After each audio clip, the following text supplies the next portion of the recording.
Live from WKYC Studios, this is What's Next with Russ Mitchell and Betsy Kling. Our hearts go out to you. We are praying for a full recovery. This tragedy is just, it's really kind of hard to describe. It's all about the families, but it's hard to describe. It's just pray for them.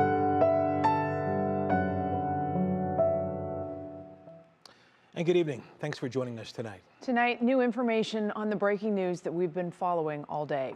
A deadly charter bus crash on Interstate 70 east of Columbus this morning had 5 total vehicles involved. Here's what we know tonight. 6 are dead, including 3 students from the Tuscarawas Valley Local School District who were on the bus. More on their identities in just a moment. We also know 18 were injured, 16 remain hospitalized tonight, 2 were treated and released. Tonight, investigators with the National Transportation Safety Board are now in Columbus, ready to begin their investigation. What we're doing on scene is collecting the perishable evidence. We'll want to look at where the injuries were in the motor coach. If we see there is an urgent need to issue something to certain entities or industry-wide, we will not hesitate to issue safety recommendations. We've done that many times, and we would do that this time if we believe there is more of a systemic safety issue or something that we need to get out. The NTSB will be at the crash scene on I-70 in the morning. They'll be spending most of the day there. They plan to hold a news conference around 4 o'clock in the afternoon, and we, of course, will stream that live. The investigation into what happened will likely take a total of about 12 to 18 months, but investigators say they will issue a preliminary report in just a few weeks. And now to the most important part of this story, the victims and who they are. The Ohio State Highway Patrol released their identities just a few hours ago. 3 of the passengers on the charter bus were pronounced dead at the scene. They are 18-year-old John Mosley of Mineral City, 18-year-old Jeffrey Worrell of Bolivar, both seniors at Tuscarawas Valley High School, and 15-year-old Caitlin Owens of Mineral City, a sophomore at the school. Those hospitalized include 15 students and the bus driver. The remaining students were taken to a site where they could be picked up by their parents. The charter bus was occupied by a driver and 54 students and chaperones from Tuscarawas Valley local schools. The 3 other fatalities in this crash were in a passenger vehicle that was between the bus and the semi that rear-ended it. They are 56-year-old Dave Canat, a math teacher at the Tusky Valley High School, 45-year-old Shannon Wigfield, an English teacher at the Buckeye Career Center, and 39-year-old Christy Gaynor, who was on the trip as a parent chaperone.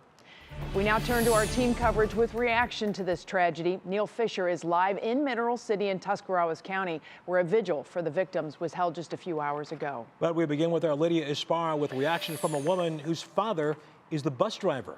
Lydia, what's the latest? Russ, this is the latest. That bus driver is here in a Columbus hospital. His daughter says she knows he's lucky to be alive.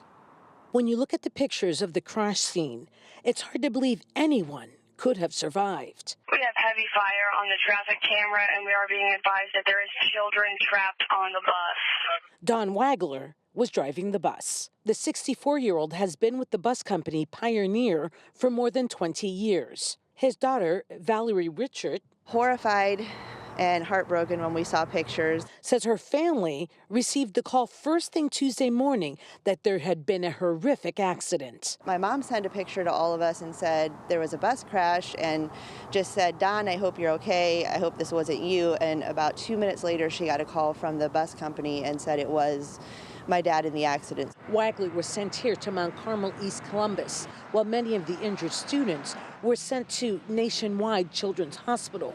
6 people have been confirmed dead. More than 30 first responders were on the scene, but they are still trying to figure out what led to the chain reaction accident. Wichert says her family has not asked Don what had happened, but he did tell him this. The front of the bus, the driver's side was torn off. So the side of the bus right there was exposed. Wagler was in surgery for 3 hours, repairing a broken leg. For Valerie and her family, they were expecting the worst. Very emotional, very emotional. He's on the road a lot, so this is always something, that we worry about, but I'm very blessed that he's still here with us.